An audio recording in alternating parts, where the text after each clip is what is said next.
Hey, it's Tuesday, the 7th. Yeah, the 7th of May. I am, of course, driving to work. Had to take Lucas to the doctor for his 3-year checkup. Everything's looking good. The kid's huge. He's like 3 feet, 3 inches. So I'm guessing, basketball in his future, if not tennis. That's right, I said tennis, because tennis is where you make a ton of money and you spend a ton of money. I dig tennis. What can I say? All right. What's going on? Well, I have been talking to Miss Christina Stiles, who is now, I could say, is project manager of our upcoming Empire of Tears Kickstarter. We've gotten 2 writers who've said yes, 100%, but I'm not announcing them yet because I'm just not going to. And we have 1, possibly 2 writers I'm trying to lasso in. Well, when I use the word I really mean Christina. Is going to try to lasso in to get them to work with us. I think either one would be a great addition. It's just a situation of which one do we really, really want, and which one wants to actually work with us, because a lot of people are busy and stuff's going on and getting ready for Gen Con or PaizoCon or whatever con's going on now, since it is officially con season. They got to find out if they can edge up some time for us, when they get stuff done, and that. So I'm thinking that if it all comes out okay, all right, like it's supposed to, I think we'll have an announcement for you maybe tomorrow. I might be doing it from my office too, not driving. That'll be the first time in a while. But I'm guessing this week, so don't worry about that. We also released our latest Treasures of Neo Exodus. We did it this morning. It wasn't actually up on RPG Now when we initially put it. It was on the front page. It was on the new product release page, but not the front page, which I don't understand at all. So you can find it there. That's from Mike Miles. Is Mike Miles? Mike Miles? Yes, Mike Miles, I believe, did this one. This is the first one he's worked with us. We're going to see how people like this. I thought it was kind of interesting. I liked it. That's why we did it. So, boom. What other fun, interesting things? Oh, we're still waiting for... Okay, here's a little bit of an artist rant that you all can laugh about. One of my regular artists who does work for us, has done work for us, kind of fell apart on this last project. And I mean this in the nicest way, because he really did fall apart on this. He went from, I got it for you, no problem, it's coming to you, to being over 2 months late on like 5 pieces of art that normally would take him about a week and a half. So it's been one of those moments. And he's got another project he's been working on. This one, ours was falling to the wayside. So I said, look, dude, just tell me if you can do it or not. If not, no harm, no foul. We'll walk away. Cool. You tell me when you're not so busy. I'll come back to work with you. Not a big deal. And he's like, hey, thank you so much. And see, that's it. I mean, even though he messed up the timing, even though it's going to be later than I wanted, at least he just said, I just can't do it. I know it's late and I'm totally sorry. And I know he was worried about, this is going to affect our business in the future. I'm like, no, look, I like working with you. Things happen. Good Lord, we all do things and things come up. And things can easily happen, so don't sweat it. And that's the way I look at it. Don't sweat it. Let it go. It's okay. And that was kind of a good way to handle it. I thought it worked out very, very well. He thought it worked out very, very well. And we're going to work together in the future. And I think that's the strong point. If people were a little more upfront, you can make mistakes. Mistakes happen all the time. Just rectify the mistake and just make sure you don't do it another time. That's it. It's very simple. So like I said, he'll be getting some more work. It upsets me because I love his artwork, but hey, it happens. But now the good part about that is it gives some other artists who may or may not be looking for work or need something, or just someone who wants to break in. This might give them the opportunity to get in. I think we still need these pieces done. We still need to get them done rather quickly, and it happens. So if you're an artist and you're looking for work, as always, send us an email, send us your stuff, see if we can find something that works together, see if we can maybe make a match. Oh, alright, what else are we releasing this week? I'm releasing,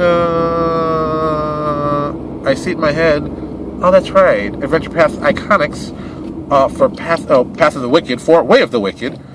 That one is done. Jay Lee did another stat block extravaganza. I'm officially going to be changing Jeff Lee's... Did I call him Jay Lee? Wow, that's funny. I call him Jay Lee. That's a flashback. I'm officially changing Jeff Lee's name to Stat Block Monster. Not Stat Black Monster. That's a whole different story. That's something else. That's not PG-13. Stat block monster, because he really is kicking out stat blocks like crazy. I mean, it's. I mean, he did what 57. Yeah, God, he did 57 with our usual suspects. He's done the 8 for the previous Adventure Path icons. This 8 for this Adventure Path icons.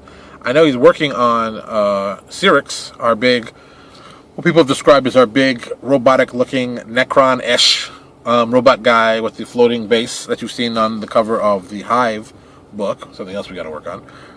He's doing the stat block for him. He's doing 3 stat blocks for 3 different CRs for it. I think this is going to be as interesting as I'd say Widowmaker Scarlet was. I mean, Widowmaker Scarlet, one of my favorites. Some of the abilities, are very, very unique on Widowmaker Scarlet. Same thing with Cyrix. I think it's going to be a really cool, powerful, there's some low CRs and some high CRs. It'll be a nice, powerful, recurring villain for your home game. Something that you can think about adding. I'm a big fan of adding cool, big bad evil guys to settings, and I think this has really worked out well for us. I mean, we've gotten our Folding Circle, which has tons of bad guys and that are great to use as bad guys. The Crimson Hand we did, another group of crazy assassins with still one of the coolest constructs ever made in the way of Geist. Amazing construct. I mean, even Enza Geist loved it so much. He raved about it because it's a cool construct. I don't want to ruin what it is, but it's a really cool way to think of a construct. What else we have? We had the Widowmaker Scarlet, Cyrix. I still have the Slayer of Innocence. That one I'm still working on. I've been percolating that one for a long time. It's kind of my, I'd say it's my homage to the Joker in a fantasy setting. He's even, it's kind of a headhunter-esque feel to it, and I think it's a really cool villain.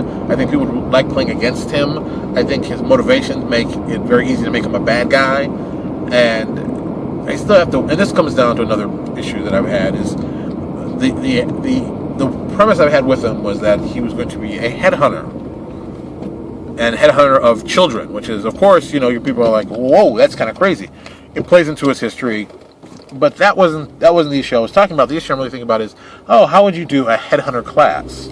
Was a headhunter really is kind of a ranger, but I mean, you hunt down a specific type of thing. You're taking their head, but also I think there's a magical aspect to it, and I've always wanted to do a really cool, maybe not a base class, maybe definitely a archetype, maybe? Well, maybe a base class, or expanded archetype. I've always wanted to do something that we can make a headhunter a really cool concept. Now, JP has said, hey, why are you just making headhunter one class?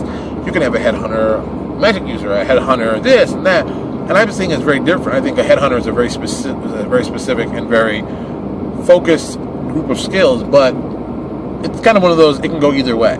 And either way is cool. That's the fun part. It's cool either way. Chopping people's heads off and then using their heads as your magical components sounds cool. See? Even when you heard it, you're like, ooh, that sounds cool. Boom, there you go. So I think the Slayer of Innocence would be a great, I don't even know what to call them, prototype or whatever it would be of how to do that kind of class. But like I said, I'm still percolating that one. That's still in the head. It's still developing. It's still got a while to go. No problem with that. We got the dice. I forgot to tell everybody who hasn't seen. If you've not been to our Kickstarter page for our free RPG day, we did dice as a add-on gift. Which I will tell everybody, hey, if you're looking for cool things to add to your Kickstarter, I would suggest adding on dice. I think dice are one of those things that you don't think about, but it's like, oh yeah, everybody's got dice. But getting a custom-made die and getting a whole set is rather reasonable put together. I mean, it's actually like, wow, I didn't know I could afford that. That's actually kind of cool. Having looked at Fate dice when they have it nice and packed that Fred Hicks is doing. Well, once again, Fred Hicks. Damn you, Fred Hicks. You do so much good stuff. Fred Hicks, you're good stuff. I mean, Fred Hicks did a great-looking packaging of his dice for his fake dice, and I think that's first of all, that's how you make a product look nice. It looks nice. The dice are kind of cool and unique. There's different sets of dice for the packaging. You can pick the one you want. I think it's perfect. It's what you want to see in game. You want to see cool stuff. I mean, that's a cool thing. That's a nice little add-on. And anybody's doing a Kickstarter, think about dice. Everybody needs dice. Everybody needs dice. And getting a 6-sided die with your custom icon on it is relatively not that expensive and is a cool idea and would be cool for you. Like the one we did, we used the symbol for the Imperial Alliance. It's New Exodus. What would we put? That symbol. It's our unification symbol, as I'd say. So I thought that looked great on the die. I'm very happy to see it on the die. I can't wait to have the dice in my hand. We just paid for that this morning, so I'm assuming they're producing those and shipping those out to us sometime soon. When I get the dice, I'm probably going to be working on the t-shirts, which I've got a call about those. I'll make this quick since we've got 11 minutes in. I've got a phone call today with someone in particular about, I'm not going to tell you what exactly it is because they're still in the development stages, but I'm really trying to find a way, and I've been pushing this for years, everybody knows I've been pushing this for years, of finding a way to get products into game stores. And I don't mean books and traditional stuff. I mean digital products in the game stores. I think what GameStop has done, I've said this all the time, I think what GameStop has done is a great, like, I didn't say roadmap to how to get digital products in stores that sell and getting the stores involved with it. I think that fits very well. Also, someone else gave me the name of a very cool POS, point of sale program for game stores that I think a lot of game stores will be definitely interested in, and I think would tie in very well to this idea that I have. But I'm going to talk to some people tonight, and I'm hoping that this works out well, because this could be the first real serious step into moving into that market. Because I think, as I've always said, giving the retailers the ability to sell our PDFs is only a win-win. I mean, it can't get better. Digital products in retail stores where they make some money and you make some money and you expose your stuff to more people is an automatic win-win. And that can't be beat. And I think if that gets done, that's going to probably be as big as PDF publishing. Just the concept of PDF publishing and guys making PDFs. I think it'll be that big. And some people are going to be like, well, dude, I don't even care what you think. I think this is going to be huge. I've said it before. I said it again.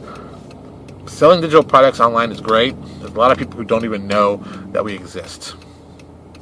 A lot of people who buy stuff regularly don't know that there are PDFs you can buy of people's stuff. How and why, I still don't understand. In the internet age, where it's even easier to find stuff, there's still people who are like, I don't know, it's not from my store.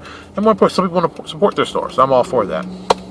All right, I'm getting out of here, but it's been 13 minutes, and I'm almost at work. So thank you so much for watching. I know a lot of you are like, why is this one for Tuesday coming out probably on Tuesday or Wednesday? Why did you skip a day? Why did you miss Monday? Hey, I took a day off. Relax. That's just the way it works. I'm trying to get these up on a somewhat daily rate, but maybe like a day delay. So you figure that out. I'll talk to you all later.